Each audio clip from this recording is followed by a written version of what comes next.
So, you've just downloaded Destiny 2, or maybe you finished the tutorial quests and you're left wondering what to do next. Well, don't worry, in this video I'll be covering a beginner's guide to the tutorial, what to look out for, basic explanations of perks, mods, and keywords, as well as what to do after the tutorial in terms of leveling up and what missions to complete. So, without any further delay, let's get started. So when you first install any MMO, your first step is to create your character. In Destiny, there are 3 classes, each with a different set of abilities and playstyles. Don't worry, you can have up to 3 characters, so you can play them all if you like later. For this guide, I've selected the Warlock, but you can select and customize your character however you like. Once you've created your character, you'll go through a bunch of cutscenes. After they finally finish, you'll be thrown into the game, starting on the outside of the wall in Old Russia, otherwise known as the Cosmodrome. Before we do get started, a quick setting you might want to change is full auto firing. This will allow you to fire semi-automatic weapons without releasing the trigger.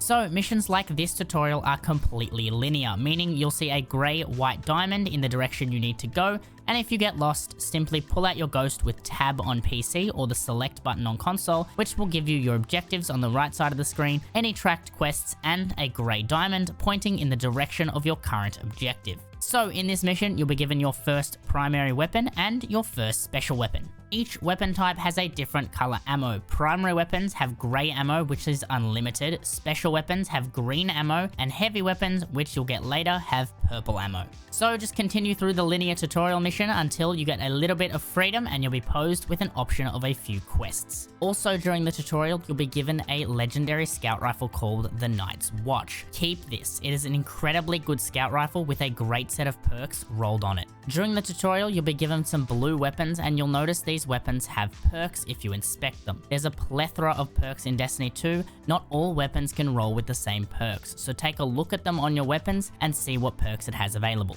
While following along with the story missions, you'll be given a choice to head and do 2 quests. I suggest you do the mission titled Learning Light, as this will give you your first subclass fragments and aspects to make your subclass a little more powerful. Once you've gone through a few tutorial missions in the Cosmodrome, you'll be directed to the Tower. The Tower is the main social space for Destiny, where you'll be able to buy materials, weapons, level up at a range of vendors, and speak with event vendors during special events. You'll be introduced to a few of the NPCs you're able to speak to here. First, you'll be introduced to Zavala, the leader of the Vanguard. He is your PvE-focused vendor. Then you'll meet Ikora Ray, who will sell you fragments, aspects, and grenades for your subclass so you can have greater customization over your subclasses. And finally, the Drifter, who handles Gambit, a PvEVP game mode. Now, once you've gone through and met some of the NPCs, you'll be directed into your first strike. A strike is a 3-person activity that typically is match-made. Harder strikes are not match-made, but don't worry, the game will tell you if matchmaking is on or off when selecting a mission. All Vanguard playlist strikes are match-made, it's only the higher level Nightfall strikes that are not. Once you get through this strike, you'll return to the Tower and receive a few more quests. Shortly after your first strike, you'll return to the Tower and be told to level up something called a Guardian rank. Guardian ranks are ranks that you climb each season, and some challenges are account based while others are seasonal and must be completed every season to regain those levels. At Guardian rank 5, you'll unlock armor mods, which I'll explain later in the video. In the lower Guardian ranks, the challenges can be used as indicators and helpful tips on what you should be focusing on and spending your time on. However, if you don't want to do these, you'll also be given a few quests to help you unlock your other elemental subclasses. As I'm a Warlock, you can see I have Stoking the Flame, which will unlock my Solar class, and Riding the Storm, which will unlock my Arc subclass. We also have Spark of Hope, which will give you an exotic weapon that is structured very much like a tutorial mission, introducing you to the first patrollable area, the European Dead Zone. Following along with this quest and leveling up your character will unlock more planets across the system. So fast forwarding now, you've done your quest, you've got both of your subclasses, and you're sitting looking at all these planets thinking, how do I level up? Well, there's a few ways to level up in Destiny. First, let's take a look at leveling up your power level. Your power level is the average of all of your weapons and armor currently equipped on your Guardian. So how do you level this up quickly, as this is the main level in Destiny and the level you'll need to increase to get into those harder activities. So the fastest way to power level your gear is to jump into strikes. At the end of each strike, you'll open a chest which has a pretty decent chance at giving you weapons and armor. If you do get bored of strikes, you can also, as a free player, jump into Dares of Eternity, another matchmade activity that can drop some highly sought after weapons. I'll show you how to tell if a weapon is considered good very shortly. Those are the best two places to power level. You can also jump into Crucible PvP or Gambit PvEVP, but they're not as effective. If you're farming Dares of Eternity in the Eternity location, you'll be able to go to Xur's Treasure Hoard. This will give you bounties specific to Dares, and I recommend chasing treasure keys, as this will let you gather large amounts of Dares of Eternity weapons, most of which are highly rated among the community. You will eventually hit a level where the items dropping aren't a higher level than the current gear you have equipped. If this happens, it means you've reached the soft cap.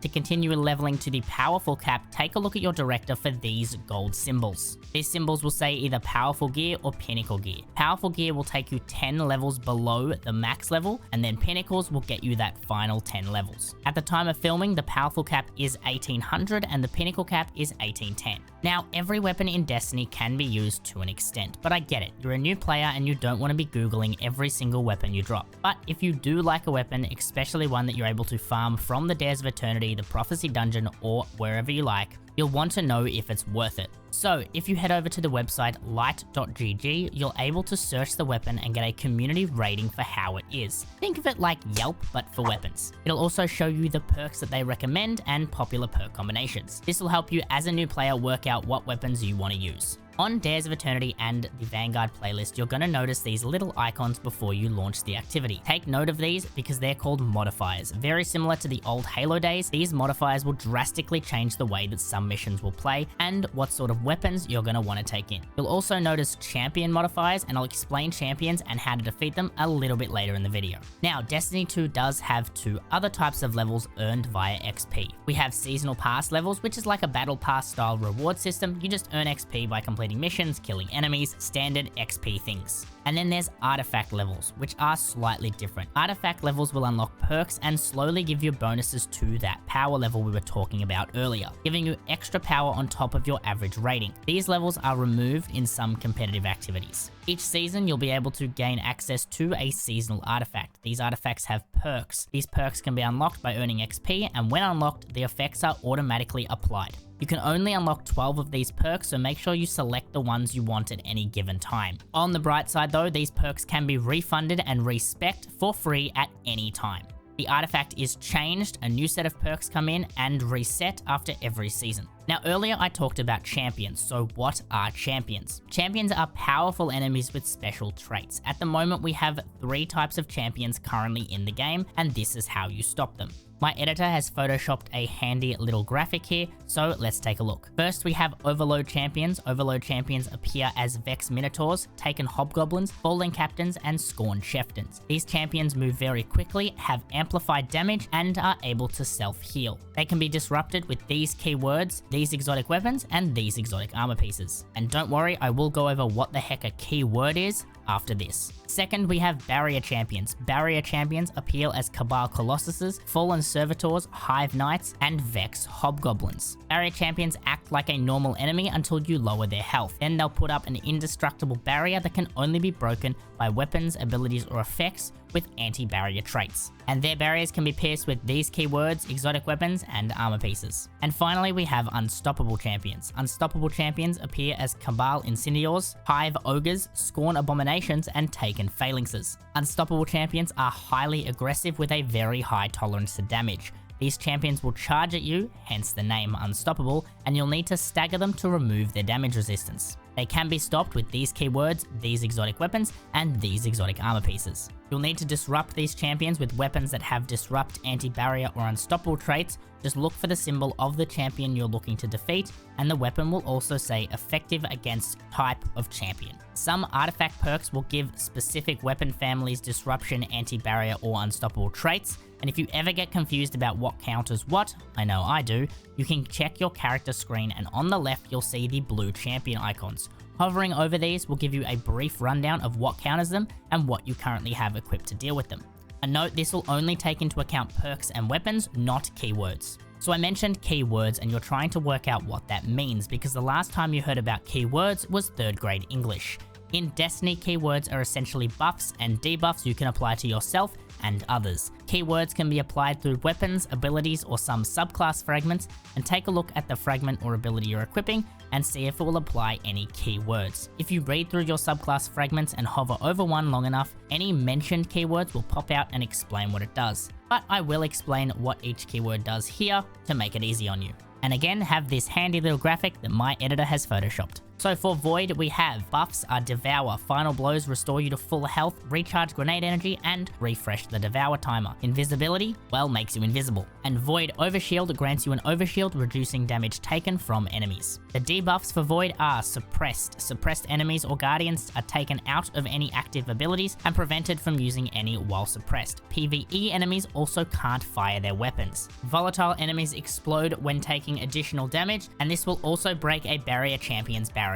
Weaken targets with Weaken take more damage and have their movement speed lowered. Solar keywords, we have the buffs, Cure, a burst of healing, Restoration, continuous health regeneration that cannot be interrupted by taking damage, and Radiant, your weapons deal increased damage, which will also break a barrier champion's barrier. And debuffs, we have Scorch. Scorch will slowly deal damage over time. The more stacks you apply, the more damage they take. If you do apply 100 stacks of Scorch, they will ignite. Ignite, a solar explosion damaging the target and those around them. This will also stagger unstoppable champions. Arc keywords, we only have one buff here, Amplified, move faster, slide further, and have increased weapon handling. And debuffs are Blind, PvE enemies are unable to shoot and are disorientated, Guardians will just lose their HUD and have their audio distorted. And Jolt, jolted targets chain lightning to nearby targets when damaged. Jolt will also disrupt overload champions. Next we have Stasis keywords, buff Stasis Crystal, creates an iceberg to rival the Titanic, slowing and freezing nearby enemies. You can destroy these crystals to deal damage in an area. And debuffs, we have Slow, targets are slowed. If they generate enough slow stacks, they are frozen. Frozen, the targets are frozen. Dealing damage to frozen targets can shatter them. Shatter, when targets are shattered, they take a burst of damage and deal a burst of damage around the area. And finally, Strand keywords. First we have Threadling, a little worm boy that seeks out enemies and deals damage. Woven Mail, your body is protected, reducing non-precision damage, which is just a headshot. And debuffs, we have Suspend. Enemies are suspended in midair, unable to move or fire. Suspended Guardians are unable to move freely and can still fire back. This will also stop unstoppable champions. Next we have Unravel. The target is infused with Strand Matter. Dealing damage to them will cause small green projectiles to fly out and seek out nearby targets. This will also pierce barrier champions. And finally, Sever. Target's outgoing damage is significantly reduced. Now, once you reach Guardian rank 5, you'll unlock a wide range of mods. Each mod has a different energy requirement, and armor can max out at 10 energy. Each mod brings a unique effect to your armor, so make sure you explore mods, as this is what makes a great endgame build, like the ones on my channel here. And that's all for this guide. If you have any questions, feel free to leave them in the comments or join my Discord and ask another community member. If you found this helpful, make sure you leave a like or even drop a cheeky sub. If you'd like to connect with me, my Twitch, Discord, and Twitter are all down in the description below. Until next time, good luck, New Light.